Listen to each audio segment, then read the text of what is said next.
नमस्कार दर्शकों, आज मैं आपको सत्य भगवान की कहानी सुनाने वाली हूँ। एक दादी पोती थी जिन्हें सत्य भगवान की कहानी सुनने का नेम था। वह एक कलश में जल भरकर और फूल रखकर कहानी कहा करती थी और सत्य भगवान का नाम लेकर अर्घ दिया करती थी।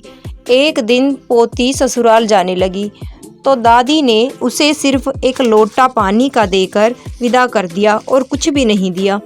कहा कि कहानी का नेम कभी मत छोड़ना। पोती ससुराल चली गई। चलते चलते सोचती रही कि ससुराल में सब लोग पूछेंगे कि क्या लाई, तो मैं क्या बताऊंगी। तब सत्य भगवान ने सोचा कि इसका संकट मिटाना चाहिए। पोती रास्ते में कहानी कहकर अर्घ देने लगी तो हीरे मोती से कुंडा भर गया। अब वह खूब ओढ़ पहनकर ससुराल पहुंची। ससुर जी ने सास से कहा कि बहू बहुत बड़े घर की है, बहुत धन लेकर आई है और कहा कि पड़ोसन के यहाँ से मूंग और चावल लाकर बहू के लिए बनाओ। बहू बोली मेरे कलश के जल से बनाओ।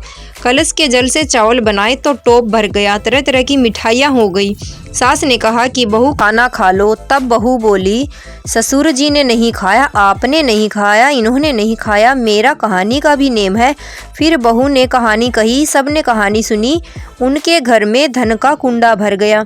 सासू को साथ में ले जाकर सत्य भगवान का प्रसाद बांटती फिर रही थी। पड़ोसन बोली कि अभी तो तू मूंग और चावल उधार लेकर गई थी, इतनी देर में इतना धन कहाँ से ले आई। तब वह बोली मेरी बहू सत्य भगवान की कहानी कहा करती है, सो उसी ने सब कुछ कर दिया। हे सत्य भगवान, जैसे साहूकार की बहू को दिया वैसा सब किसी को हुकार बरते कहानी सुनते सबको फल देना।